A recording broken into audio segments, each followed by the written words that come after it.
ඊයේ අපි අවසානයේ මේ පළවෙනි ගාන කරානේ අර පොඩ පරක් වුණා මේ රෙකෝඩින් මේ කරන්ට් ප්‍රශ්නයක් තිබුණ නිසා. හරි එදා ඊයේ අපි අවසානට පළවෙනි ගාන කරා නේද? පළවෙනි ගානේ මොනවා හරි ප්‍රශ්නයක් තියෙනවද? සිජුකමේට එක ගානක් කරා. සිජුකමේ සම්බන්ධයෙන් පළවෙනි ගාන අපි කතා කරලා ඉවර කරා. එතකොට ඒකේ පොඩි හදා ගන්න තියෙනවා මූල තත්ත්ව ප්‍රකාශය තියෙනවනේ. අවසානයේ බැංකු ශේෂය කියලා තියෙන්නේ. බැංකු ශේෂය කියලා 2021 තියෙනවා 500ක්. අන්නේ 500 අයින් කරලා දාන්න. එතකොට බැලන්ස් වෙනවා. 2021 කියලා අවසානයේ බැංකු ශේෂය කියලා 500ක් තියෙනවා. ඒ 500 අයින් කරලා දාන්න. 500 අයින් කරලා දාන්න. හරි. අවසාන 500ක් තියෙනවා. ඒ 500 අයින් කරලා දාන්න. ඊළඟට අපි ගන්න බැංකු ශේෂය කියලා 2021 500ක් තියෙනවා. අන්න ඒක අයින් කරලා දාන්න. දෙවෙනි ගාන ගන්න. හරි. මම එදා ඊයේ පොඩි හැඳින්වීමක් කරා මේක හඳුනා ගන්න විදිය මොකක්ද හදන්නේ සිජුකමේද වක්‍රකමේද කියලා. දැන් දෙවෙනි ගාන බලන්න. අනිවාර්යයෙන්ම විකුණුම් පිරිවැය දීලා තියෙනවා සිජුකමේට හදන්න පුළුවන්. දීලා නැත්නම් හදන්න බෑ. හරි. බලන්න මේ දෙවෙනි ගානේ මූල ආදායම් ප්‍රකාශ විකුණුම් පිරිවැය එහෙම දීලා තියෙනවා. හරි. දෙවෙනි ගානේ ඒ කියන්නේ සිජුකමේට හදන්නත් පුළුවන්. සිජුකමේට හදන්න පුළුවන්. වක්‍රකමේටත් හදන්න පුළුවන්. ක්‍රම දෙකටම හදන්න පුළුවන්. අපි දැන් මුලින් කතා කරන්නේ සිජුකමේනේ. හරි. අපි යනවා සිජුකමේට හදමු දෙවෙනි ගාන. හරි. දෙවෙනි ගානත් අපි සිජුකමේට හදමු. ඊළඟට දෙවෙනි ගාන ගන්න. अंक 2 දෙවෙනි ගාන ගන්න මම ආපහු කියනවා ඔය පළවෙනි ගානේ අවසානයේ තියෙන බැංකු ශේෂය කියලා කියන්නේ මූල තත්ත්ව ප්‍රකාශයේ බැංකු ශේෂය කියලා දෙකක් තියෙන්නේ 20 තියෙනවා 300ක් 2021 තියෙනවා 500ක් 2021 500 අයින් කළා දාන්න එතකොට බැලන්ස් වෙනවා 2021 500 අයින් කළා දාන්න ඒක විතරයි වැරද්ද වෙලා තියෙන්නේ 2021 500 අයින් කළා දාන්න එතකොට බැලන්ස් වීමක් වෙනවා හරි එහෙම නැති වුණොත් මොකක් හරි වුණොත් කියන්න හරි අපි ගමු දෙවෙනි ගාන දැන් මම කිව්වා හඳුනා ගන්න විදිය දැන් දෙවෙනි ගාන බලන්න දෙවෙනි ගානත් විභාග ගානක් තියෙන්නේ දෙවෙනි ගානේ ආදායම් ප්‍රකාශ විකුණුම් පිරිවැය දීලා තියෙනවා විකුණුම් පිරිවැය දීලා තියෙයි කියන්නේ අපිට ඒක අනිවාර්යයෙන්ම සිජුකමේට හදන්න පුළුවන් හරි අපි ඉස්සෙල්ලාම සිජුකමේට හදමු මේක ඉල්ලලා නැහැ මුදල් ප්‍රහ ප්‍රකාශකයේ ඉල්ලලා තියෙන්නේ ක්‍රමයක් කියලා නැහැ හැබැයි බලා ගන්න පුළුවන් විකුණුම් පිරිවැය දීලා තියෙන සිජුකමේට හදන්න පුළුවන් මේක වක්‍රකමේටත් හදන්න පුළුවන් ක්‍රම දෙකටම හදන්න පුළුවන් අපි සිජුකමේට හදමු දෙවෙනි ගාන හරි දෙවෙනි ගාන දාගන්නකො මුදල් ප්‍රහ ප්‍රකාශ ඉස්සෙල්ලා මුදල් ප්‍රහ ප්‍රකාශ දාගන්න ඊයේ විදියටම මුදල් ප්‍රහ ප්‍රකාශය හදා ගන්න.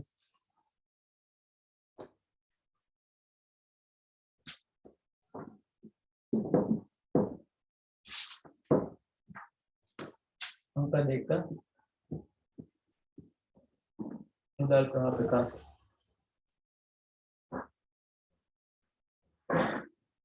මේ දෙවෙනි ගාන කියන්නේ මේ විභාග ගානක්. අර ඊයේ කරපු එක නම් විභාග ගානක් නෙවෙයි. හරි දෙවෙනි ගාන ගන්න මුදල් ප්‍රහ ප්‍රකාශය. අපි සිජුකමේට හදමු මුදල් ප්‍රහ ප්‍රකාශය. උඩට එන්නේ මෙහෙයුම් ක්‍රියාකාරකම්. උඩ මේ මුලින්ම දාගන්න මෙහෙයුම් ක්‍රියාකාරකම්.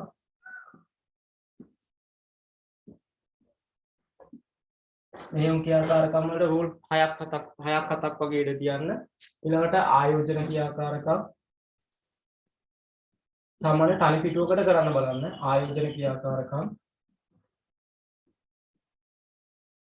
ඒකට රූල් 4ක් 5ක් තියාගන්න ආයෝජන ක්‍රියාකාරකම් වලට රූල් 4ක් 5ක් තියාගන්න ඊළඟ මූල ක්‍රියාකාරකම්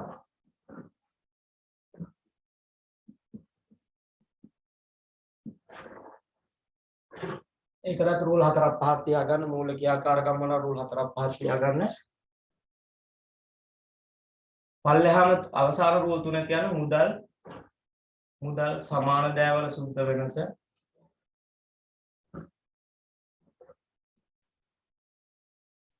ඊළඟට ආරම්භක මුදල් හා සමාන දෑ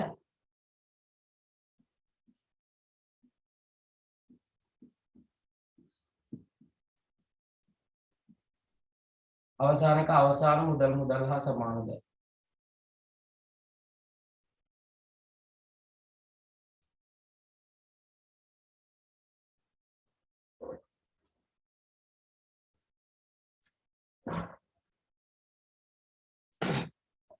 හරි මෙහෙයුම් ක්‍රියාකාරකම් රූල් 6ක් අතක් තියුවා ආයෝජන ක්‍රියාකාරකම් වල රූල් 5ක් විතර තියුවා මූල ක්‍රියාකාරකම් වල 5ක් ඇතුළු අවසාන රූල් 3 කියන්නේ මුදල් හා සමාන දෑවල සුද්ධ වෙනස ආරම්භක මුදල් හා සමාන දෑ අවසාන මුදල් හා සමාන දෑ අන්න ඒ තුන ලියා ගන්න මට ඒක ඉවර නම් කියන්න හරිද කියලා දැන් මේක හදන්නේ කොහොමද ක්‍රමයටද සිජු ක්‍රමයට. කොහොමද තීරණය කරන්නේ සිජු ක්‍රමයට හදන්න පුළුවන් කියලා විකුණුම් පිරිවැය දීලා තියෙනවා. දීලා තියෙන ඕනම ගානක සිජු ක්‍රමයට හදන්න පුළුවන්.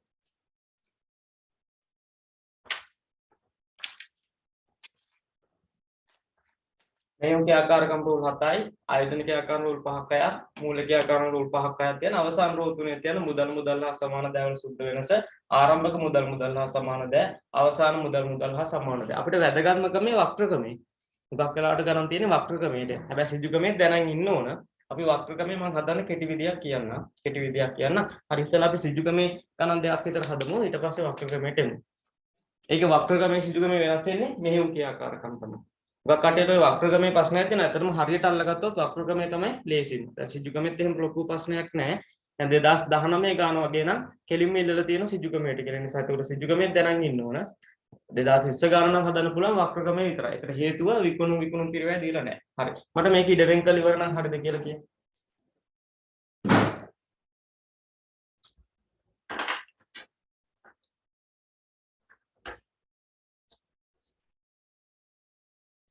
ඉඩ වෙන් කරලා ඉවර නම් හරිද කියලා කියන්න.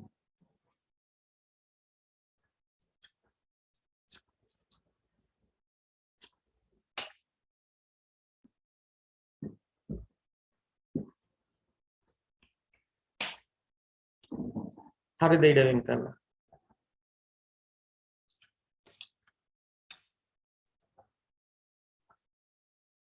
හරි. ඔන්න බලන්න අතිරේක තොරතුරු මුලින්ම බලන්න. අතිරේක තොරතුරු සියලුම ගැනුම් හා විකුණුම් ණය පදනම මත සිදුවේ. ඒ කියන්නේ අපිට ගැනුම් අපිට විකුණුම් නැහැ.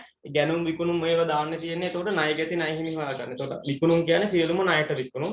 ගැනුම් කියන්නේ ඔක්කොම ණයට ගැනුම් කියලා තමයි කියන්නේ. හරි. ඒක හරි. දෙවෙනි එක සමාගම 2024 දින සාමාන්‍ය කොටස් 10000ක් ලක්ෂ 10කට නිකුත් කර ඇත. ඔන්න කොටස් නිකුතුවක් තියෙනවා. කොටස් නිකුතුව කීයද වටිනාකම ලක්ෂ 10යි කියලා. බලන්න ඔක හරිද කියලා බලන්න පුළුවන්. එහා පැත්තේ මූල තත්ත්ව ප්‍රකාශයේ බලන්න ප්‍රකාශ කළ ප්‍රාග්ධනය කියලා තියෙනවනේ. ප්‍රකාශ කළ ප්‍රාග්ධනය ආරම්භක තියෙන්නේ දෙවෙනි රූලේ 20 කියලා තියෙන්නේ. ආරම්භයේ තියෙන ප්‍රකාශ කළ ප්‍රාග්ධනය 13000ක් අවසානයේ තියෙන 14000ක්. එතනින් අල්ල ගන්නත් පුළුවන්. කීයද වැඩි වෙච්ච ගාන 1000යි. එහෙනම් කොටස් නිකුතුව අනිවාර්යයෙන්ම 1000යි. මෙතනත් දීලා තියෙනවා. එතනිනුත් අල්ල ගන්න පුළුවන්. ප්‍රකාශ කළ ප්‍රාග්ධනය බලන්න ආරම්භක ශේෂය 2020 13000 අවසානයේ 14000. ඒතර කොටස් ඒතර වැඩි වෙච්ච ගාන 1000. මෙතනවත් දීලා තියෙනවා අතිරේක තොරතුරු දෙකක් කොටස් නිකුතුව 1000යි කියලා. හරි. එතනින් කොහොමුණත් අතනින් ගන්නත් පුළුවන් මෙතනින් ගන්නත් පුළුවන්. කොටස් නිකුතු මොන ක්‍රියාකාරකමක්ද? මුදල් ලැබෙනවනේ. මුදල් ලැබෙනවා. මූල්‍ය ක්‍රියාකාරකම් විදිහට තමයි දන්නේ. මම එදා ඊයේ ක්‍රියාකාරකම් ටික දුන්නානේ. කොටස් නිකුතු. එහෙනම් මූල්‍ය ක්‍රියාකාරකම් යටතේ ලියන්න කොටස් නිකුතු කියලා. ඒකයි වෙන්නේ මූල්‍ය ක්‍රියාකාරකම් වල කොටස් නිකුතු කියලා දාගන්න 1000ක්. කොටස් නිකුතු.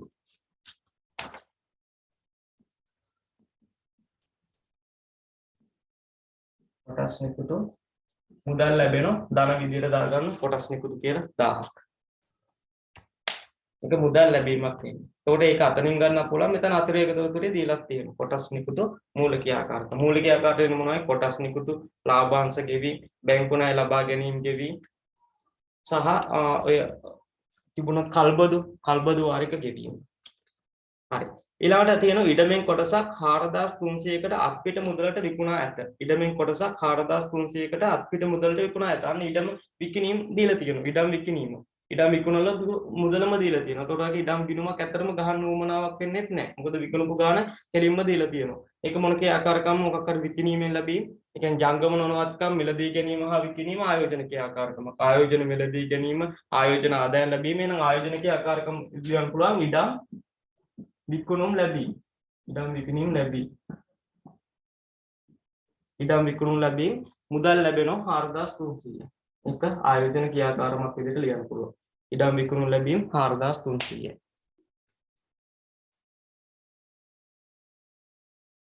ඔක අපව ගිණුමක් ඉඩම් ගිණුම ගහන්න ඕනෙත් නෑ. මොකද විකුණපු ගාණ අපිට දීලා තියෙනවා. විකුණපු ගාණ දීලා තියෙනනම් අයිති ඉඩම් ගිණුම ගහන්න උවමනාවක් වෙන්නේ නෑ.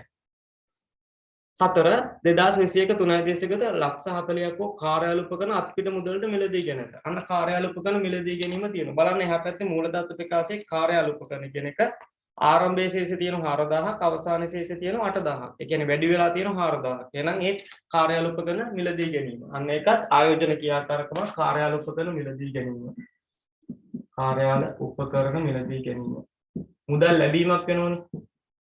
මිලදී ගැනීම වුණොත් මුදල් මොකද වෙන්නේ? මුදල් යෑමක් වෙන්නේ. එහෙනම් කාර්යාල උපකරණ මිලදී ගැනීම කියලා 4000 දාලා මුදල් පිට වෙනවා නම් ඒක වරහන් කරන්නත් ඕන. වරහන් කරන්නත් ඕන. දැන් මම අහුවොත් අපි ආපහු ඉඩම් ගිණුමක් කාර්යාල උපකරණ ගිණුමක් ගහන්න ඕනද? නෑ. ඒකෙන් තියෙන දෙකම අල්ලන් තියෙන. ඉඩම් විකුණපු ගාණක් දීලා තියෙනවා. කාර්යාල උපකරණ මිලදී ගැනීමක් දීලා තියෙනවා. ඒකට මේ ගිණුම් දෙකම අපි ගහන්න උවමනාවක් නෑ. ඒවා අතිරේක පිළිතුරේ දීලා තියෙනවා. විභාග ගණන් වල ඔක්කොම ටික දෙනවා. හරි. කාර්යාල උපකරණ මිලදී ගැනීම 4000ක් මුදල් පිටවීමක් වෙන්නේ. 5 වර්ෂය තුල ලක්ෂ 5ක අතුරු ලාභාංශයක් ගෙවා ඇත. ලාභාංශ ගෙවීම මොන ක්‍රියාකාරකමක? එකක් මුදල් යාම මූල්‍ය ක්‍රියාකාරකම. මූල්‍ය ක්‍රියාකාරකමකට දාන්න පුළුවන් ලාභාංශ ගෙවීම. ලාභාංශ ගෙවීම ලක්ෂ 5ක් මුදල් පිටවීමක් වෙන්නේ. මතක ඇති ඊයේ අපි හදනකොට රඳවාගත් ඉපයුම් ගිණුමක් කියුවා. ඇත්තටම මේ රඳවාගත් ඉපයුම් ගිණුම ගහන දැන් හිතමු ඊඩම් මෙතන ඊඩම් මොකක් හරි දේපල පිරිතුපුකන ගිණුම් ගන්න හේතුව තමයි ඒකේ මිලදී ගැනීමක් හෝ විකිණීමක් අල්ලගන්න. ඒ දේව දීලා තියෙනවනේ. ඒතකොට ඒ ගිණුම් දෙක ඕන වෙන්නේත් නැහැ. ඊළඟට මේ ලාභාංශ ගෙවීම මූලික ක්‍රියාකාරකමකට දෙම ලක්ෂ 5යි. ඒතකොට ඔය මේ අපි ඔය ලාභාංශ හොයාගත්ත මොන ගිණුමෙන්ද? අතුරු මේ රඳවාගත් ඉපයුම් ගිණුම. ඒතකොට රඳවාගත් ඉපයුම් ගිණුම උත් ගහන්න ඕනද?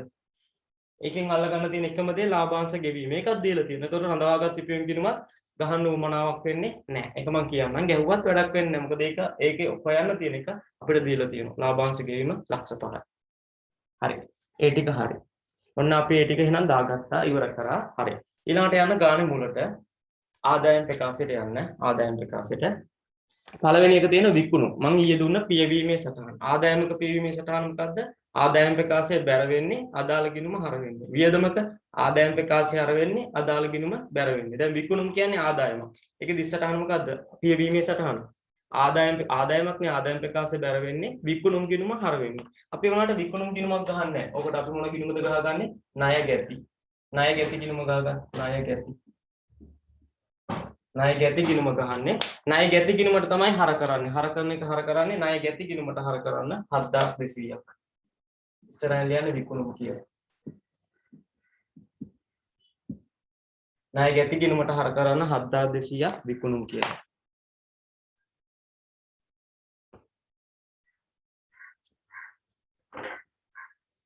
ඊළඟට තියෙන විකුණුම් පිරිවැය. විකුණුම් පිරිවැය කියන්නේ වියදමක්. වියදමක පිරිවීමේ සටහන ආදායම් ප්‍රකාශය හර වෙනවා. විකුණුම් පිරිවැය ගිණුම බැර වෙනවා. විකුණුම් පිරිවැය ආදායම් ප්‍රකාශය තමයි හර වෙන්නේ. විකුණුම් පිරිවැය ගිණුම බැර වෙනවා. එහෙනම් එකක් දාගන්න.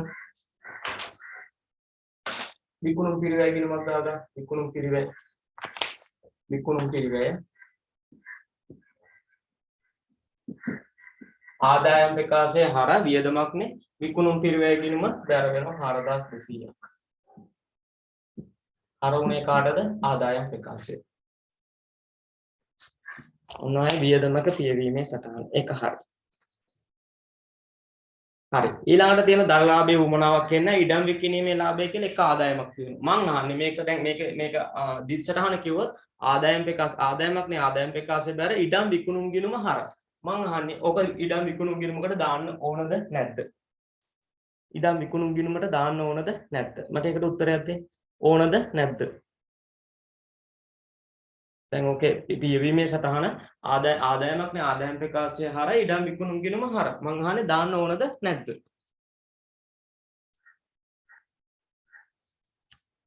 මට අනිත් කට්ටියත් උත්තරයක් දෙන්න. ඕනද නැද්ද?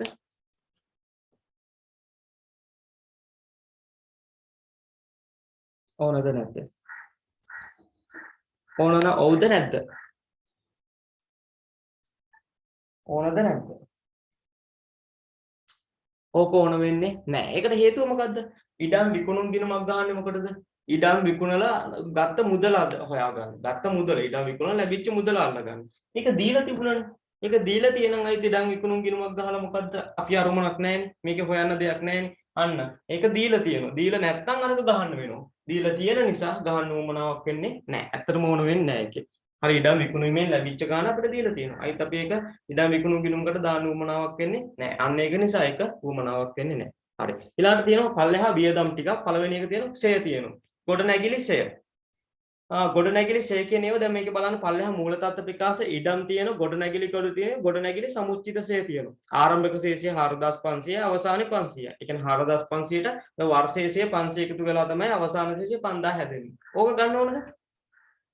ඔක ගන්න උවමනාවක් වෙන්නේ නැහැ. වක්‍රගමේදී නම් උවමනාවක් වෙනවා. සිජුකමේදී ඇත්තටම ඕක වෙන්න ඕන වෙන්නේ නැහැ.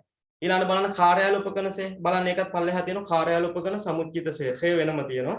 ආරම්භය 1600යි අවසානයේ 2400යි. ඔය සේ කියන එක වර්ෂයේ කියන එක එකතු වෙලා. එතකොට ඒකෙත් සේ කියන එක හරි වර්ෂයේ සේ කියන එක තමයි තියෙන්නේ. ඕකත් ඇත්තටම සිජුකමේ හදනකොට ඕකත් උවමනාවක් වෙන්නේ නැහැ. සේ වෙනම තියෙනම් ඒක උවමනාවක් වෙන්නේ නැහැ. සේ අර ඊයේ හදපේක වගේ ගිණුම ඇතුළේ තිබුණා නම් ඒත් මෙතන උවමනාවක් වෙන්නේ. ඇයි? කාර්යාල උපකරණ මිලදී ගැනීමයි ඔක්කොම අපිට දීලා තියෙනවා. එතකොට ඇත්තටම ওই දෙක උවමනාවක් වෙන්නේ නැහැ මෙතන. ඊළඟට අනිකුත් වියදම් වලට මෙහෙයුම් වියදම් කියන්න පුළුවන්. බලන්න ඔය මෙහෙයුම් වියදම් වලට උපචිත හරි ඉදිරියට ගෙවීම හරි තියනවද කියලා. උපචිත හරි ඉදිරියට ගෙවීම හරි තියනවද කියලා. උපචිත හරි ඉදිරියට ගෙවීම හරි තියනවද කියලා.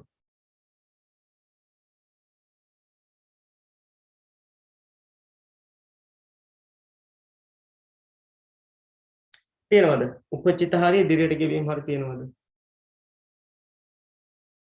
උපචිත හරි ඉදිරියට ගෙවීම හරි තියනවද? පොඩ්ඩක් කියන්න මෙහෙයුම් වේදම් වල උපචිත හරි ඉදිරියට ගෙවීම හරි තියනවද කියලා. බලලා කියන්න. පල්ලෙහා.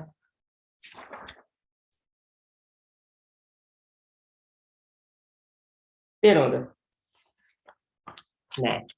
නැත්තම් ගිණුමක් ගන්න උවමනාවක් වෙන්නේ නෑනේ. එහෙනම් නෑ කියන්නේ උපචිතවත් මේ මොකක්වත් නෑ කියන්නේ මෙන්න මේ තියෙන වියදම් ගානම අනිවාර්යයෙන්ම මුදලිනුත් ගෙවලා ඇති. ගිණුමර ගැව්වත් ඕක තමයි ඉතුරු වෙන්නේ. ගිණුමේ දැම්මත් ඕකේ 30 ආදායම් ප්‍රකාශය අර මෙහෙයුම් අනිත් මෙහෙයුම් වියදම් ගිණුම් බැර. ඕක විතරයි ඉතුරු වෙන්නේ. ඕක තමයි අනිවාර්යයෙන්ම උපචිතේව නැත්තම් අනිවාර්යයෙන් මේ ගානම මුදලින් ගෙවලා ඇති. එහෙනම් මෙහෙයුම් ක්‍රියාකාරකම් වලට එකක් ලියන්න. මෙහෙයුම් වියදම් නැත්තම් මෙහෙයුම් වියදම් ගෙවීම කියලා. මෙහෙයුම් වියදම් නැත්තම් අනිකුත් වියදම් ගෙවීම. මෙහෙයුම් වියදම් ගෙවීම. ගෙවීම කියලා දාගන්න ගෙවීමක් නිසා 1000යි. ඒ ගිණුමක් ගන්න ඕනේ නැහැ. මොකද උපචිතේව නැත්තම් මේ ගානම තමයි. කියන්නේ ආදායම් ප්‍රකාශයට යනම ගානම තමයි ගෙවපු ගාන. ගෙවපු ගානත් මේකම තමයි. උපචිතේව තිබුණා නම් තමයි ගිණුමක් ගහලා ඒකෙන් ගෙවපු ගාන අල්ලන්න ඕනේ. එහෙනම් මෙහෙයුම් වියදම් ගෙවීම කියලා මෙහෙයුම් ක්‍රියාකාරකම් වල දාන 1000ක්. ඊළඟට බදු පෙරලාභයේ උමනාවක් වෙන්නේ නැහැ. බදු පෙරලාභයේ උමනාවක් වෙන්නේ නැහැ මේකෙදී. සිදුකමේදී ඊළඟට ආදායම් බදු බලන්න පල්ලෙහා ගෙවිය යුතු උපචිතක තියෙනවා. ආදායම් බදු නම් ගිණුමකට යන්න ඕනේ. ඒක වියදමක්නේ. ආදායම් ප්‍රකාශයේ හර කියවීමේ සටහන ආදායම් බදු ගිණුම දැර. එහෙනම් ගන්න ආදායම් බදු ගිණුම. ආදායම් බදු. ආදායම් බදු ගිණුම ආදායම් ප්‍රකාශයේ හර ආදායම් බදු දැර වෙනවා. ආදායම් බදු ගිණුම දැර වෙනවා. හර වෙන්නේ ආදායම් ප්‍රකාශය. පිටියෙන් දියන. ආදායම් ප්‍රකාශය.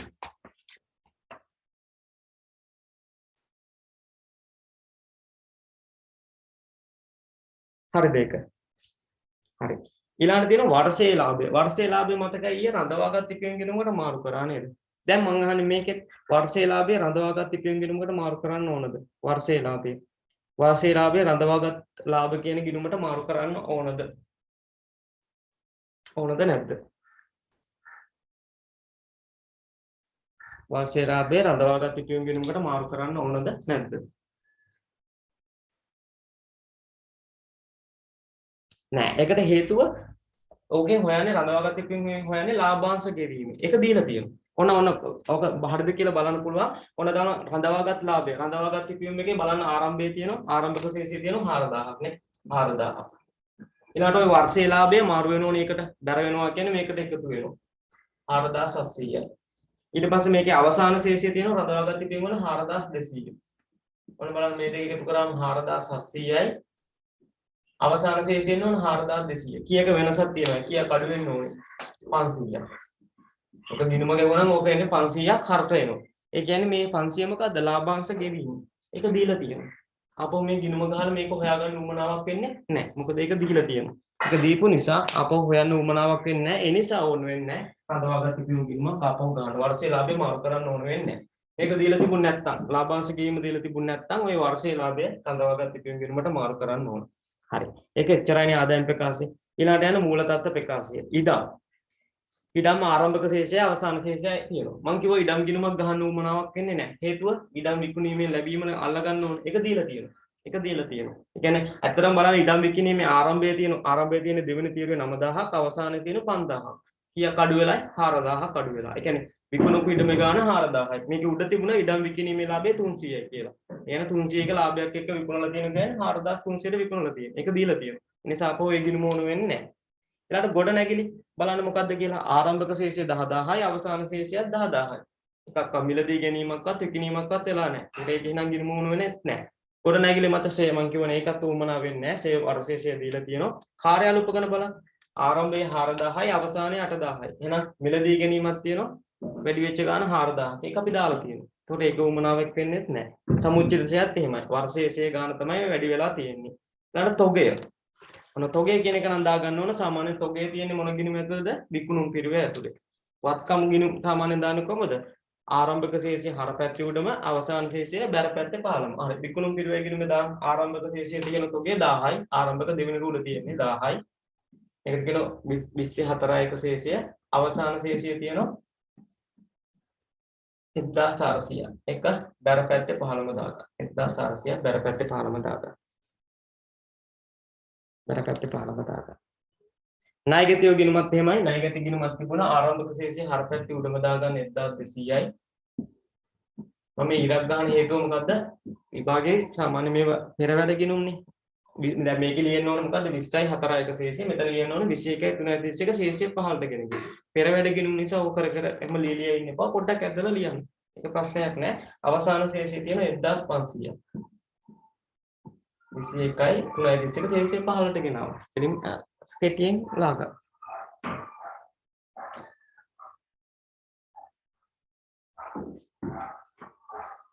හරි ණයගතියෝ දාගන්නකො ආරම්භය අවසාන ශේෂය. ඊළඟට තියෙන බැංකුවේ ඇති මුදල්.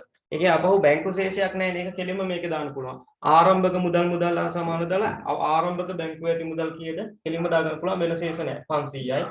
අවසාන මුදල් හා සමාන ද අවසාන බැංකුවේ ඇති මුදල් කීයද? 1500යි. මේ දෙකටම පුරවන්න පුළුවන්. ආරම්භක මුදල් හා සමාන ද 500 විදිහට දාන්න පුළුවන්. අවසාන එක දාන්න පුළුවන් 1500 විදිහට. මට කියන්නේ එතෙන්දට එනකන් හරිද? එතෙන්දට එනකන් හරිද? ඒක හරිද?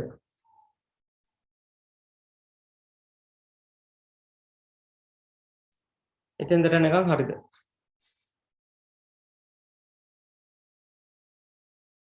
හරි. ඊළඟට බලන්න ප්‍රකාශ කළ ප්‍රාග්ධනය. ආරම්භයේ තියෙන 13000ක් අවසානයේ තියෙන 14000ක්. කියන වැඩි වෙච්ච ගාන අනිවාර්යයෙන්ම කොටස් නිකුත් කිරීම. අපි ඒක දාලා තියෙන්නේ. කොටස් නිකුත් කියලා 1000 දාලා තියෙන්නේ. එතකොට ඒකෙන් කරන්න තියෙන දේ හරි අපි කරලා තියෙන්නේ. ඊළඟ රඳවාගත් ලාභය මම කියවනේ අර ආරම්භක 4000යි වර්ෂයේ ලාභය එකතු කරාම 4800යි අවසාන ඉතුරු වෙලා තියෙන 4200යි. ඒ කියන්නේ අඩු වෙච්ච ගාන තමයි ලාභාංශ ගෙවීම. ඒකත් අපි දාලා නැතියි. එතකොට ඒකත් අපහු ගිණුම ගහන්න උවමනාවක් වෙන්නේ නැහැ. රඳවාගත් ඉතින් ඊළඟට තියෙනවා දිගු කාල ණය කියලා ඒක අයින් කරගන්න. ඒක වැරදිලා ටයිප් වෙච්ච එකක්. දිගු කාලීන ණය කියන එක 800 1000යි. ඒක වැරදිලා ටයිප් වෙච්ච එකක්. ඒක අයින් කරන්න. දිගු කාල ණය කියන එක අයින් කරන්න. සම්පූර්ණයෙන්ම අයින් කළා දාන්න. දිගු කාල ණය 2020 3යි 31 ලබාගත් කියලා 800 1000යි තියෙන එක සම්පූර්ණයෙන්ම අයින් කළා දාන්න. ඊළඟට ණය හිමියෝ. අන්න ණය හිමියෝ නම් අපිට ගිණුමක් ගහන්න වෙනවා. ණය හිමියෝ කියලා ගිණුමක් දාගන්න. ණය හිමියෝ. දිගු කාල ණය කියලා එකක් නැහැ. ඔක අයින් කරලා දාන්න. ණය හිමියෝ. ණය හිමියෝ ආරම්භක ශේෂය දාන්න. සමාන ණය හිමියෝ කියන වගකීමක්. වගකීමක ආරම්භක ශේෂය යන්නේ මොන පැත්තෙන්ද? දර පැත්තේ උඩින්ම. දර පැත්තේ උඩින්ම දාන්න ආරම්භක ශේෂය 2000යි. අවසාන ශේෂය යන්නේ හර පැත්තේ පහළින්. වගකීමක ඒ විදිහට යන්නේ වගකීමකයි හිමිකම් වල හර පැත්තේ පහළම දාන 1500යි. 1500යි. ඊළඟට ගෙවිය යුතු ආදායම් බදු උපචිත ආදායම් බදු ඒකත් වගකීමක් ආදායම් බදු ගිණුමක් තියෙනවනේ අන්න ඒක දාන්න වගකීමක ආරම්භක ශේෂය යන්නේ බැර පැත්තේ උඩින්ම 600යි අවසාන ශේෂය යන්නේ හර පැත්තෙම පහළින්ම හර පැත්තේ පහළින් යන්නේ 300යි චයිටි හරි සාමාන්‍ය වත්කමක යන්නේ හර පැත්තේ උඩින් බැර පැත්තේ පහළින් මේක අනිත් පැත්තේ වගකීමක යන්නේ බැර පැත්තේ උඩින් හර පැත්තේ පහළින්ම එච්චරයි ටික කියන්නේ හරි මට කියන්නකෝ මෙන්න මේ ටික ඉවරද කියලා මේ ගිණුම් ටිකේ දාන ටික ඔක්කොම ඉවරද කියලා මේ විභාග ගණන් තමයි විභාග ගණන් මේ වගේ නේ අර මම පළවෙනි ගණන කරේ විභාග ගණනේ මගේ ගණන් ඒ ටික මගේ ගණන් ටිකක් වැඩිපුර කරන්නේ නැහැ හේතුව විභාග ගණන් ඊට වඩා ලේසි නිසා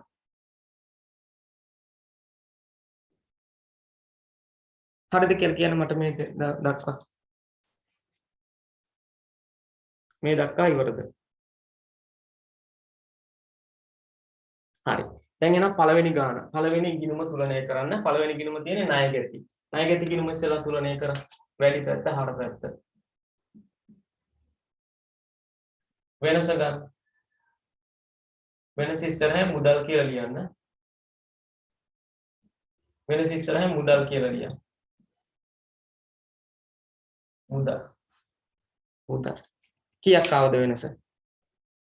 6900යි. මුදල් මේ මොකක්ද තියෙන්නේ? මුදල් බලන දිස්සට ණය ගැතිව බැර මුදල් හර. මේ මොකක්ද තියෙන්නේ? 6900. ණය ගැති ලැබීම. ණය ගැති ලැබීම කියන්නේ මෙහෙයුම් ක්‍රියාකාරකම්. මෙහෙයුම් ක්‍රියාකාරකම් වල දාගන්න ණය ගැති ලැබීම. 6900 ලැබීමක් නිසා ධන විදිහට තියාගන්න. 6900යි. 6900. ණය ගැති ලැබීම 6900. මට ඒක හරියද කියන්න? ඒක හරියද? ණය ගැති ගිණුම.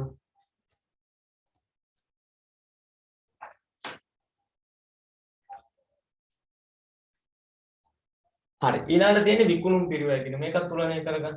විකුණුම් පිරිවැය ගිණුම. ඒකේ බැර පැත්ත වැඩි 5600යි. හරි. මේ එන මොකද්ද වෙනස? මුදල් කියලා නෙමෙයි ඔක දාන්නේ විකුණුම් පිරිවැය ඉන්නේ මොනවද? මේ එන්නේ ගැණුම්. මේක ඉස්සරහින් ලියන්නේ ගැණුම් කියලා. විකුණුම් පිරිවැය ගිණුමෙන් එන්නේ ගැණුම් තමයි හොයන්නේ. කියන්නේ ණයට ගැණුම්. ගැණුම්. කීයක් ආවද බලන්න ගැණුම්. ගැණුම් කියලා තමයි ලියන්නේ. විකුණුම් පිරිවැය ගිණුමෙන් එන්නේ ආරම්භක තුකයට ගැණුම් එකතු කරලා අවසාන තුකේ අඩු කරලා ගැණුම් තමයි හොයන්නේ. ගැණුම් 4600ක් ඇවිල්ලා. ගැණුම් කොහටද දාන්නේ? දැන් මේ ගැණුම් කියන එක මුදල් ලැබීමක් අ මුදල් ගෙවීමක් අ නැහැ නේ. මුදල් ප්‍රහාට යන්නේ මුදල් ලැබීම් ගෙවීම. මං අහන්නේ මේ ගැණුම් කොහටද දාන්නේ? මොන ගිණුමට දාන්නේ? ණය හිමි ගිණුමට. ගැණුම් සාමාන්‍යයෙන් දාන්නේ ගැණුම් ගිණුම හර ණය හිමි ගිණුම බැර. ඔන්න ණය හිමියන්ට බැර කරනවා 4600ක් ගැණුම් කියලා. ඔන්න දැන් ණය හිමි ගිණුම තුලනය කරන්න පුළුවන්. 4600ක් දාලා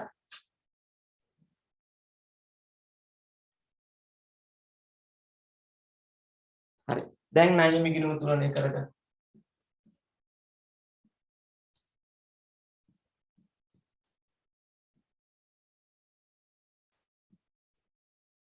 ඒක ඉස්සරහින් ලියන්න මුදල් කියලා.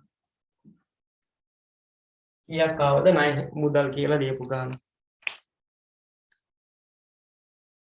5100ක්. ඒක ඉස්සරහින් ලියන්න මුදල්. එතකොට බලන්න ණය හිමියෝ හර වෙලා මුදල් බැර වෙලා. ඒ කියන්නේ මුදල් ගෙවීමක් නේ. මේකට කියනවා ණය හිමි ගෙවීම. ඒකත් මෙහෙයුම් ක්‍රියාකාරකමක් ණය හිමි ගෙවීම. ණය හිමි ගෙවීම. එනවා 5100ක් ගෙවීමක් ආවොත් වරහන් කරගන්න අනිවාර්යයෙන්ම ගෙවීමක් නිසා වරහන් කරනවා. හරි. තව අපිට එකම එක ගිණුමයි තියෙන්නේ ආදායම් බදු. අන්න ඒ ගිණුම තුලනය කරගන්න.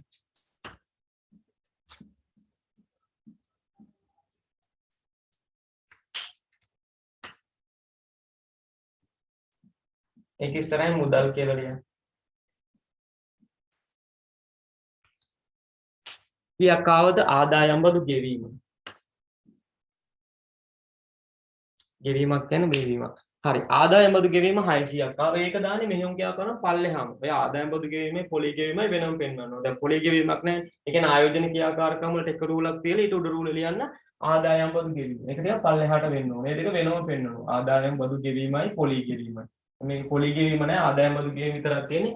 ඒක 600ක් දාලා වරහන් කරගන්න. ගෙවීමක් නිසා. හරි. මේ දක්වා ඉවරද? බලන්න මේ විභාග ගණන් අමාරු නෑනේ.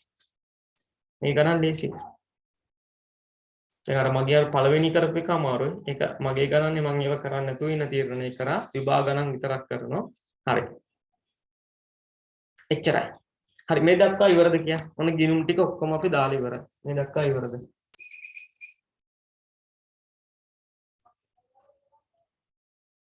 හරි. එහෙනම් මෙහෙයුම් ක්‍රියාකාරකම ඉස්සෙල්ලා මේ ආදායම් බදු ගෙවීම ගන්න නැතුව මෙන්න මේ ටිකේ ගන්න උත්තරේ. මේ ටිකේ ගන්න මේ පැත්තට උත්තරේ. 6900න් 6100ක් අඩු වුණා.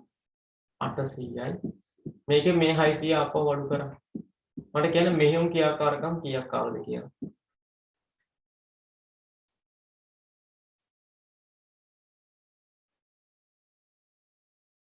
කීයද මෙහෙයුම් ක්‍රියාකාරකම් ආපු ගාන? 2000 ගානක් කියන්න බෑ. මෙහෙයුම් ක්‍රියාකාරකම් ආපු ගාන. 200යි. ධනනේ ආවේ ධන ආවේ. අන්න ඒක ලියන්න මෙහෙයුම් ක්‍රියාකාරකම් වලින් ජනනය වූ සුද්ධ මුදල් කියලා. ධන આવොත් මෙතන ඉස්සරහින් ලියන්න ඕනේ. ඒක අනිවාර්යයෙන්ම ලියන්න. මෙතන ලියන්න මෙහෙයුම් ක්‍රියාකාරකම් වලින් ජනනය වූ සුද්ධ මුදල් කියලා. මෙහෙයුම් ක්‍රියාකාර ධන આવොත් ජනනය කියනවා. ඍණ આવොත් ජනනය වූ සුද්ධ මුදල් කියලා ලියන්න. මෙහෙයුම් ක්‍රියාකාරකම් වලින් ජනනය වූ සුද්ධ මුදල් කියලා දාලා 200යි. හැමෝටම 200 આવද? 200යි එන්නේ. ඒ 1000ක් අඩු වෙන්න තියෙනවා 6900ක් එකතු වෙන්න 5100ක් අඩු වෙන්න 600ක් අඩු වෙන්න තියෙනවා 200. ඊළඟට මූල ක්‍රියාකාරකම් තුලනය කරගන්න.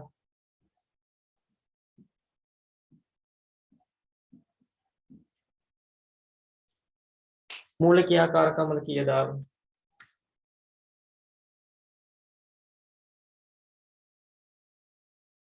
300යි. මූල ක්‍රියාකාරකම් වල ආවේ ආයෝජන ක්‍රියාකාරකම් වල 300යි. ඒකත් ධනනේ ආවේ. ඒකෙත් ලියන්න ආයෝජන ක්‍රියාකාරකම් වලින් ජනනය වූ සුද්ධ මුදල් කියලා. ධන ආපු නිසා ආයෝජන ක්‍රියාකාරකම් වලින් ජනනය වූ සුද්ධ මුදල් කියලා ලියන්න. ජනනය වූ සුද්ධ මුදල්. ආයෝජන ක්‍රියාකාරකම් වලින් ජනනය වූ සුද්ධ මුදල්.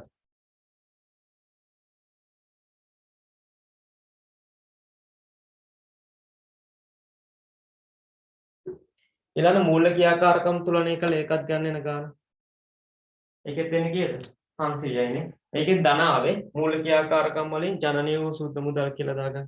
මූල ක්‍රියාකාරකම් වලින් ජනනය වූ සුද්ධ මුදල්. ලියලා ඉවර වෙලා මේ තුනම එකතු කරලා දාන්න මුදල් හා සමාන දෑවල සුද්ධ වෙනස. මුදල් හා සමාන දෑවල සුද්ධ වෙනස. 200යි මූල ආයෝජන ක්‍රියාකාරකම් 200යි ආයෝජන ක්‍රියාකාරකම් 300යි මූල ක්‍රියාකාරකම් 500යි එකතුව කීයද? 1000යි. බලන්න උත්තරේ හරියනවද කියලා. මේකේ උත්තරේ හරියද කියලා බලා ගන්නත් පුළුවන්. ගාන හදනකොටම උත්තරේ හරියද කියලාත් පේනවා. වැරදියට හැදුවොත් බලා ගන්න පුළුවන් තමන් ගාන හැදුව වැරදිද කියලා. බලන්න උත්තරේ හරියද කියලා. 1000යි 500 එකතු කරාම අවසාන උත්තරේ 1500 එන්නේ. මේකේ අවසාන උත්තරේ දීලා තියෙන එක වෙලාවේ. ඒ නිසා උත්තරේ හරියද කියලා ගාන හදනකොටම බලා ගන්න පුළුවන්. හරිද හදපු ගාන?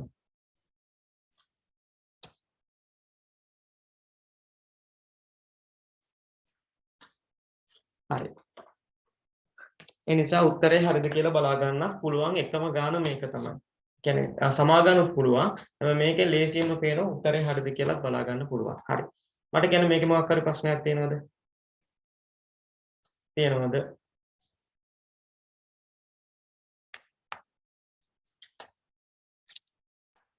හරිද මේක? හරිද කියන එක ඉස්සෙල්ලා හරිද?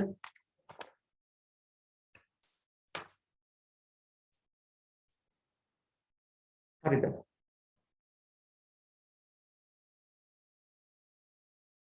හරි. හරි. ඊළඟට ගන්න තුන්වෙනි ගාන. ඊළඟට ගන්න තුන්වෙනි ගාන. හරි. තුන්වෙනි ගාන බලන්න. තුන්වෙනි ගාන ඉල්ලලා තියෙන්නේ මුදල් ප්‍රවාහ ප්‍රකාශය කියලා. මං අහන්නේ මෙන්න මේ තුන්වෙනි ගාන සිජුකමයට හදන්න පුළුවන්ද? දැන් තේරෙන්න ඕන පුළුවන්ද බැරිද කියලා. තුන්වෙනි ගාන සිජුකමයට හදන්න පුළුවන්ද? දැන් අපි තාම යන්නේ සිජුකමේ විතරයි. මං අහන්නේ තුන්වෙනි ගාන සිජුකමයට දැන් ඉල්ලලා තියෙන්නේ මුදල් ප්‍රවාහ ප්‍රකාශය කියලා. ක්‍රමයක් කියලා නැහැ.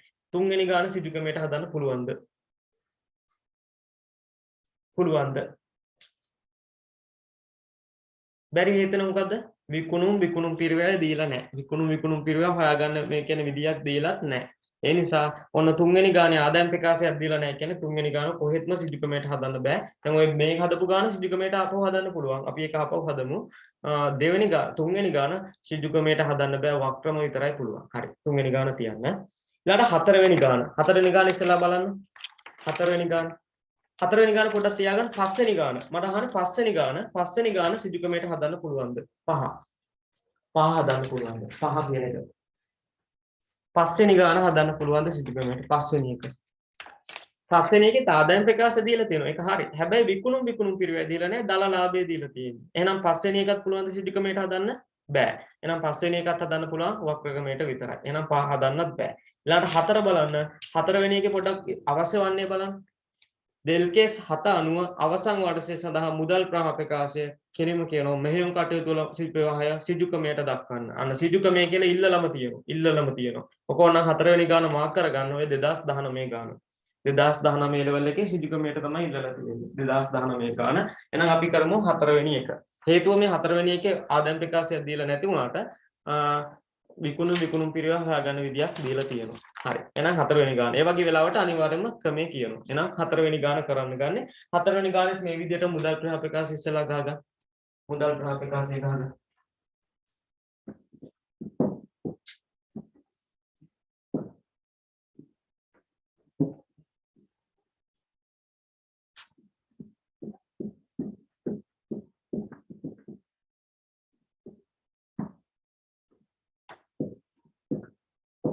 මේ මුදල් ප්‍රාප්‍යකාශ අමාරු නෑ වක්‍ර ක්‍රමයෙන් මීට වඩා ලේසි. වක්‍ර ක්‍රමයෙන් මෙච්චර වෙලාව යන්නේත් නෑ. ගිණුමුත් අඩුයි. ඒ නිසා අමාරුයි කියලා හිතන් ඉන්න එපා.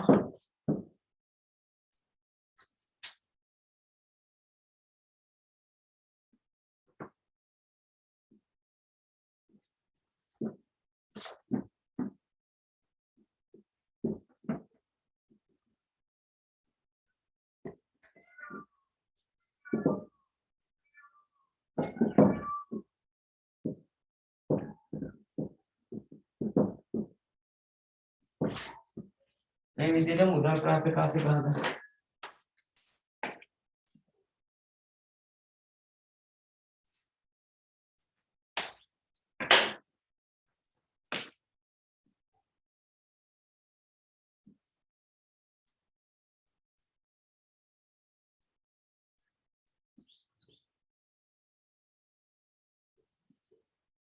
ඔය 2019 ගාන ලේසි, හුඟක් ලේසි.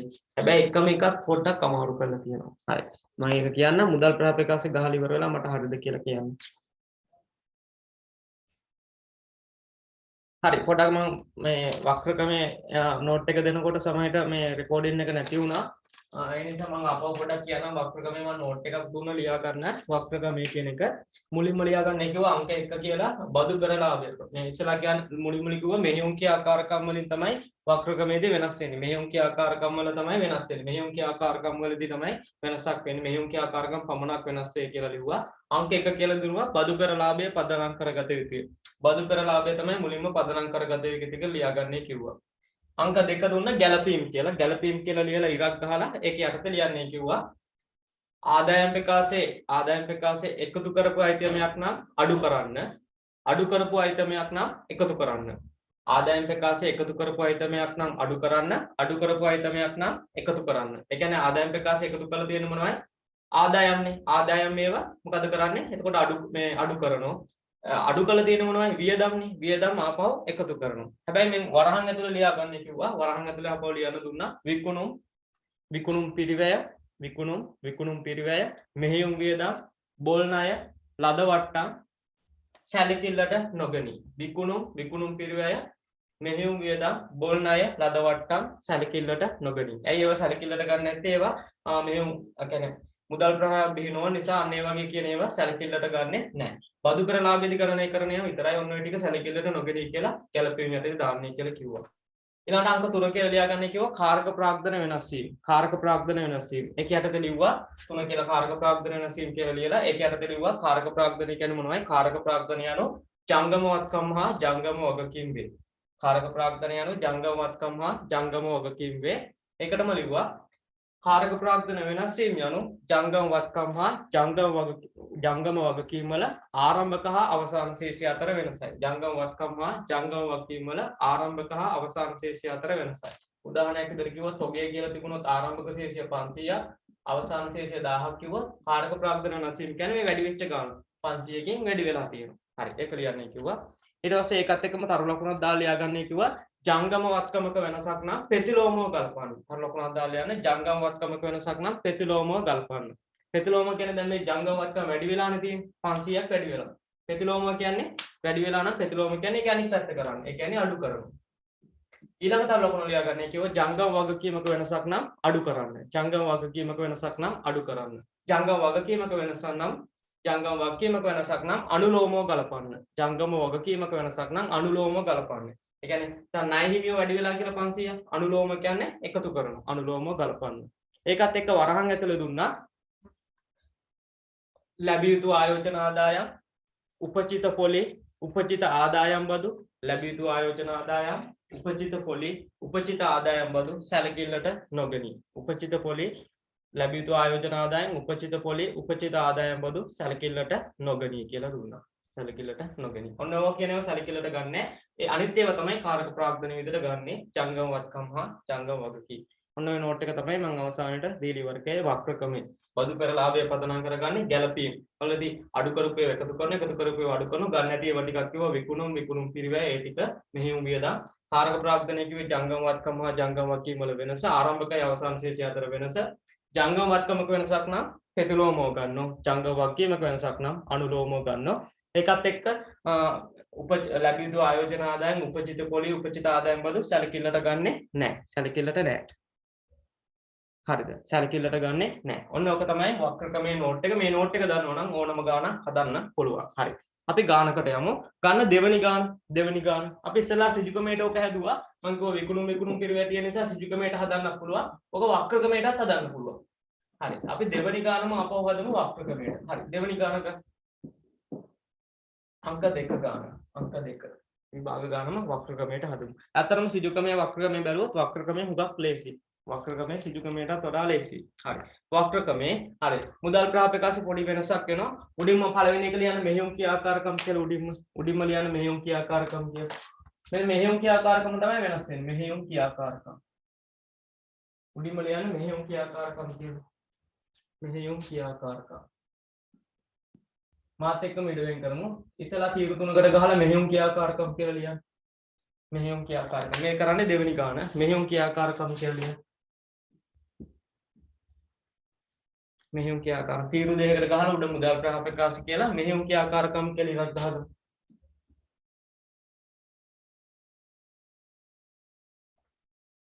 මට කියන මේක ගහලා ඉවරද කියලා මුදල් ප්‍රාපකාශ මුකුත් ලියන්න එපා. මම මේත් එක්කම ලියමු.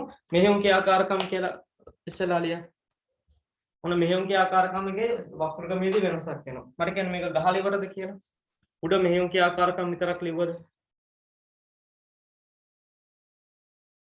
හරි. ඒකේ පළවෙනි රූල ඉඳ තියලා ඊළඟ රූල ලියන්නේ ගැළපීම් කියලා. පළවෙනි රූල ඉඳ තියන බදු පෙරලාභය කියන එක ලියන. පළවෙනි රූල ඉඳ තියලා ඊළඟ ලියන්නේ ගැළපීම් කියලා ඉරක් ගහගන්න. ගැළපීම් කියලා ඉරක් ගන්න. පළවෙනි රූල ඉඳ තියලා ඊළඟ රූලේ ගැළපීම් කියලා ඉරක් ගහගන්න. ගැළපීම් වලට රූල් 5ක් 6ක් තියෙනවා. ගැළපීම් වලට රූල් 5ක් 6ක් තියෙනවා. ගැළපීම් වලට 5ක් 6ක් තියෙනවා. ඊළඟට ලියන්න කාරක ප්‍රාග්ධන වෙනස් වීම කියලා. කාරක ප්‍රාග්ධන වෙනස් වීම කියලා ලියන්න. කාරක ප්‍රාග්ධන වෙනස් වීම කියලා ලියන්න. ගැළපීම් වලට 5ක් විතර තියලා කාරක ප්‍රාග්ධන වෙනස් වීම කියලා ලියන්න. ඒකට රූල් 6ක් 7ක් තියෙනවා. ඒකට රූල් 6ක් 7ක් තියෙනවා. එක පිටට යන්න හදා ගන්න. ඒකට රූල් 6ක් 7ක් තියෙනවා. ඒකට රූල් 6ක් 7ක් තියෙනවා. 6ක් 7ක් තියලා ඊළඟට ලියා ගන්න ආයෝජන ක්‍රියාකාරකම්. 6ක් 7ක් තියලා ඊට පස්සේ ලියා ගන්න ආයෝජන ක්‍රියාකාරකම්. ආයෝජන ක්‍රියාකාරකම්. අන්න ඊට පස්සේ ටික වෙනස් වෙන්නේ ආයෝජන ක්‍රියාකාරකම්. තනි පිටට කරන්න බලන්න ආයෝජන ක්‍රියාකාරකම් ලියන්න.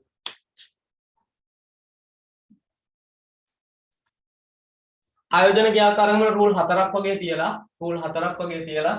ආයෝජන ක්‍රියාකාරකම් වල රූල් 4ක් විතර තියලා ඊළඟට ලියා ගන්න මූල්‍ය ක්‍රියාකාරකම්. මම මේ පැත්තට යනවා මූල්‍ය ක්‍රියාකාරකම්.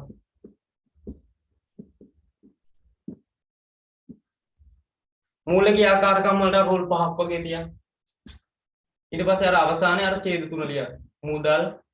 මුදල් හා සමාන දෑවල එක පිටුවට යන් හදා ගන්න රූල් පිටු දෙකකට යන්න එපා. සමාන දෑවල සුද්ධ වෙනස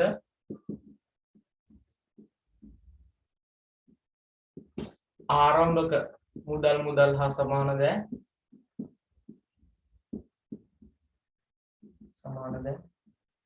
අවසාන මුදල් හා සමාන දෑ. අවසාන මුදල් හා සමාන දෑ.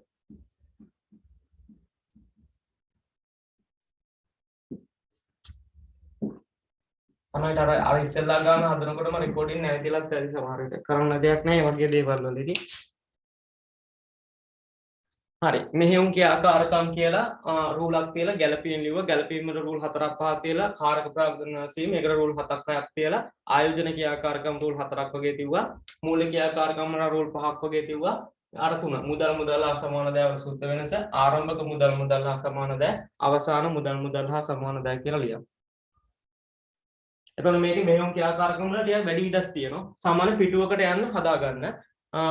පිටුවට පිටු දෙකකට යවා ගන්න නම් එපා. තනි පිටුවෙන් කරගන්න බලන්න. මේව උඩටම ගන්න. ඊට පස්සේ මේ තුන පල්ලෙහාම ලියන්න පුළුවන්. සුදුරෙන් පල්ලෙහා වුණත් ලියන්න පුළුවන්. මට මේක ඉඩ වෙන් කළ ඉවර නම් හරිද කියලා කියන්න. ඒ දෙවෙනි ගාන කරන්නේ ඉඩ වෙන් කළ ඉවර නම් හරිද කියලා කියන්න. කාරක ප්‍රාග්ධන නැසීම වලට මෙහෙම කියා රෝලක් තියලා ගැළපීම් වල රෝල් 4ක් විතර 5ක් තියලා කාරක ප්‍රාග්ධන ඇසීම් වල රෝල් 6ක් 7ක් තියලා ආයෝජන ක්‍රියාකාරකම් වල රෝල් 4ක් 5ක් තියලා මූල ක්‍රියාකාරකම් වලට 5 මුදල් හා සමාන දෑ වල සුද්ධ වෙනස ආරම්භක මුදල් හා සමාන දෑ අවසාන මුදල් හා සමාන දෑ කියලා ලියලා තියෙනවා. හරි ඊට වෙන් කළ ඉවර නම් මට හරිද කියලා කියන්න.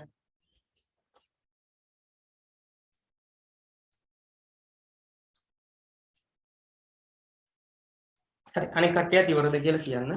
පිටුවකට එහා ගියේ නෑ නේද?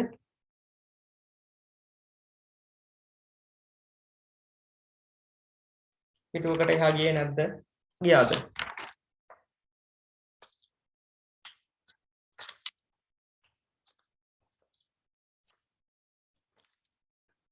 මට ඉඩ වෙන් කළ ඉවර නම් හරිද කියලා කියන්න.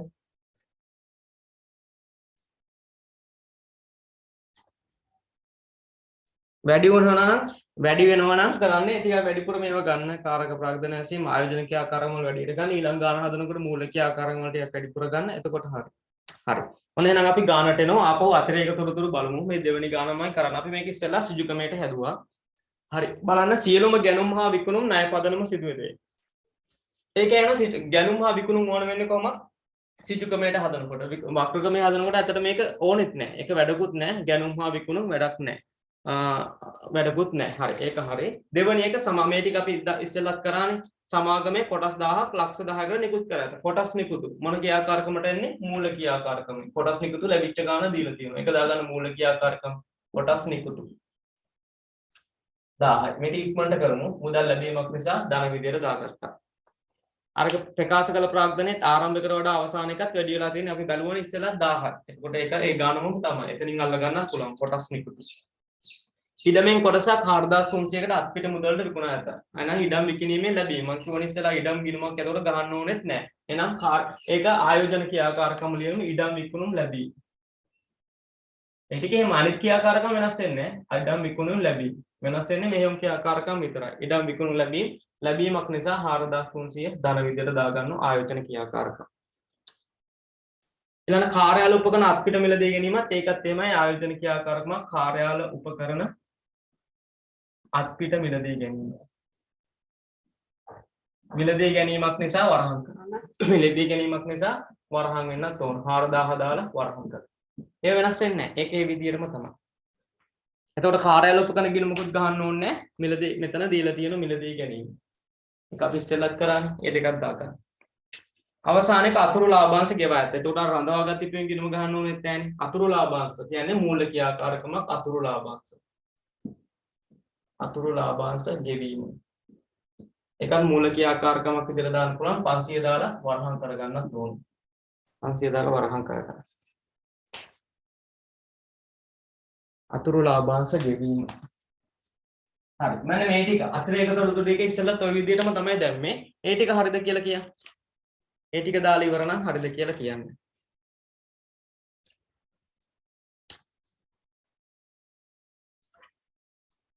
අතිරේක තොරතුරු ටික දාලා ඉවර නම් හරිද කියලා කියන්න.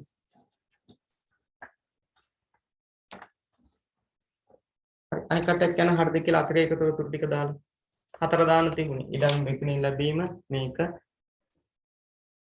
හරිද ඒ ටික දාලා හතරම. කොටස් නිකුතු ඉඩම් විකිණීම ඊට පස්සේ උපකරණ මිලදී ගැනීම ඊට පස්සේ අතුරු ලාභාංශ ගෙවීම. හරි. එහෙනම් දැන් ඔන්න යන ආදායම් ප්‍රකාශයට. මට දැන් මේ ගැළපීම් විදිහට මම දානවා කියේ මොනවයි?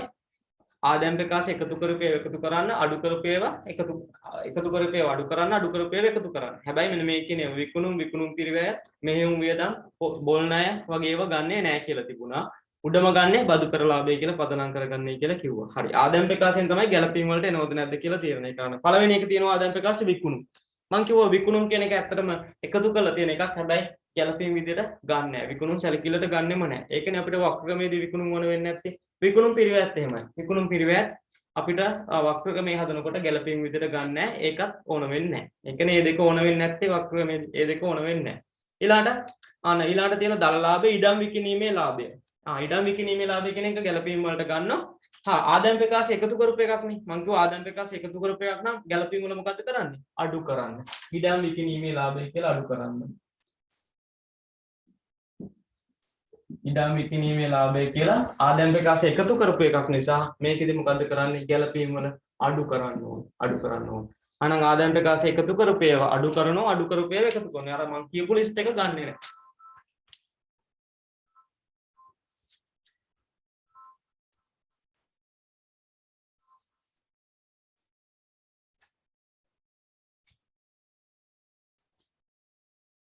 හරිද? ඕක ඇයි ගිණුමකට ගන්න ඕනේ නැත්තේ? ගිණුමකට ගන්න ඕනේ නැත්තේ මොකෝ? ගිණුමකට ගන්න නැත්තේ මොකෝ? ඔය බීඩම් විකිණීමේ ලැබීම අපි දාලා තියෙන නිසා අපහොක ගිණුමකට ගන්න උවමනාවක් නැහැ. අපි ඉස්සෙල්ලත් ඕක කරන්නේ. හරි. ඒක හරි. ඊට පස්සේ අඩු කරපු ඒවා. අඩු කරපු එකක් තියෙනවා ගොඩනැගිලි සය.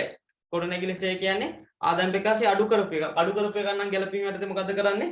එකතු කරනවා. අඩු කරපු එක එකතු කරන්නේ. එහෙනම් ගොඩනැගිලි සය කියලා එකතු කරන්නේ.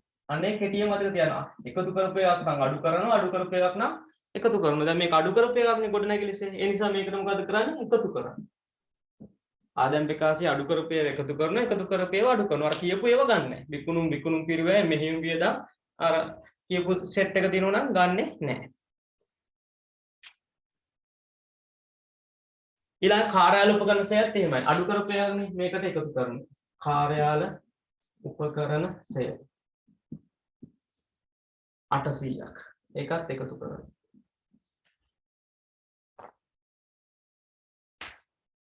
තව එකක් තියෙනවා අනිකුත් වියදම්. මම අහන ප්‍රශ්නේ අනිකුත් වියදම් ගන්නවද?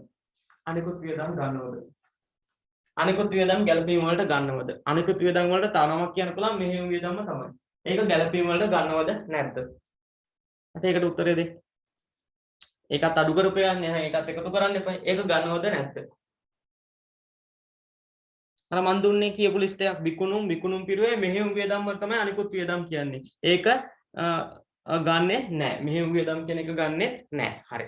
මෙහෙයුම් වියදම් ගන්න නෑ. ඊළඟට තියෙන බදු පෙර ලාභය. මෙන්න මේකේ උඩම ගන්නෙ බදු පෙර ලාභය. ඔය ගැළපීම් වල උඩ රූලක් තිබුණේ. අන්න එතන ලියන්න බදු පෙර ලාභය කියලා අපි උඩම සැලකිල්ලට ගන්නෙ බදු පෙර ලාභය. එහෙනම් ගැළපීම් වල උඩ රූලක් තිබුණේ අන්න ඒක ලියන්න බදු පෙර ලාභය. බදු පෙර ලාභය. ඒක කෙලින්ම දෙවෙනි රූල්ටම දාගන්න බදු පෙර ලාභය කීයද තියෙන්නේ 1000යි. මේකේ බදු පෙර ලාභය තමයි සැලකිල්ලට ගන්න උඩම. බදු පෙර ලාභය කියන එක තමයි සැලකිල්ලට ගන්න. උඩම ගන්නේ 1000යි. ගන්නවා කියලාද තිබුණේ? අනිකුත් වියදම් මෙහෙම වියදම් ගන්න නැහැ. මෙහෙම වියදම් ගන්න නැහැ කියලා මම කිව්වේ. විකුණුම් පිළිවෙල මෙහෙම වියදම් ගැළපීම් වලට ගන්නෙ නැහැ. ගන්නෙ නැහැ. ගන්නවා නෙවෙයි ගන්න නැහැ. අනිකුත් වියදම් කියන්නේත් මෙහෙම වියදම්ම තමයි. ගන්නෙ නැහැ. ගන්නෙ නැහැ. ඊළඟට ආදායම් බදු කියන එක. ආදායම් බදු කියන එක ගැළපීම් වලට අදාළ නැහැ. බදු පෙර ලාභ ගණනයේදී වියදම් ආදායම් විතරයි සැලක කරගෙන. බදු පෙර ලාභයට උඩ තියෙන ඒවා විතරයි.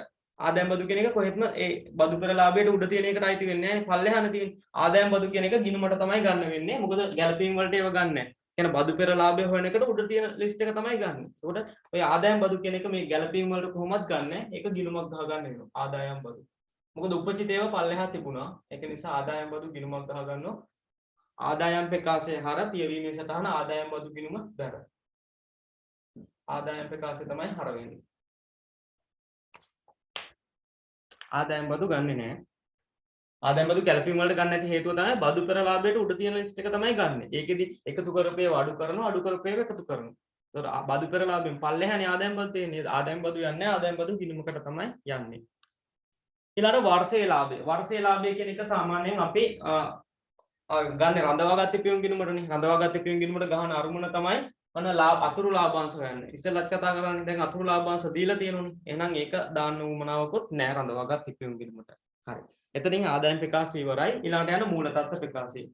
මෙන්න මේ කාරක ප්‍රාග්ධන වෙනස් වීම කියුවේ මොනවයි? ජංගමවත්කමයි ජංගමවක්කීම විතරයි. ජංගම නොවන ඒවා ඇති වෙන්නේ නැහැ. ඉඩම ගිණුමක් ගහන්න ඕනෙත් නැහැ. ඉඩම් විකිණීමේ ලැබීම අපි හොයාගත්තා. ඒ නිසා ඒකේ ගිණුමක් ඕනෙත් නැහැ. ඒක ජංගම නොවනවත්කමක් කාරක ප්‍රාග්ධනයට එන්නේ නැහැ.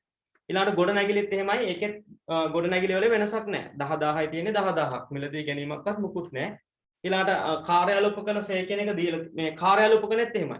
මිලදී ගැනීමක් අපි තිබුණා ඒක අල්ලගත්තා. මොන 4000යි 8000යි තියෙන වැඩි වෙච්ච ගණන් අපි අල්ලගත්තා. කාර්යාල උපකරණ සමුච්චිතසය ගොඩනැගිලි සමුච්චිතය සේ ගණන් ටික අපිට දීලා තියෙන්නේ. ආපහු එතනින් ගන්න ඕනේ නැහැ. එතන මෙතනක් තියෙන ඒ ගණන් බලන්න. ගොඩනැගිලි 4500 5000 වැඩිලා කියන්නේ 500ක් සේ තියෙන. ඒක අපි දාගත්තා ගැලපීම් වල. කාර්යාල උපකරණත් එහෙමයි සේ ගාන 800ක් වැඩි වෙච්ච ගාන 800ක් ඒකත් අපි දාගත්තා. එතකොට ඒක වුණක් වෙන්නේ නැහැ. ඔන්න ඊළඟට තමයි ඉන්නේ තොගය. තොගය කියන්නේ මොකද්ද? ජංගමවත්කම. මං කිව්වා කාරක ප්‍රාග්ධන වෙනස්වීම වලට ගන්න ජංගමවත්කමයි ජංගම වගකීමයි විතරයි. හරි. තොගය. තොගය කියන්නේ ජංගමවත්කමක්. ඒ නිසා කාරක ප්‍රාග්ධනයට වෙනවා. හරි. තොගය බලන්න ආරම්භක ශේෂය 1000ක් තියෙනවා. අවසාන ශේෂය 1400ක් තියෙනවා. තොගය මොකද්ද වෙලා තියෙන්නේ? අඩු වෙලාද වැඩි වෙලාද? 1000 ඉඳන් 1400ට කියන්නේ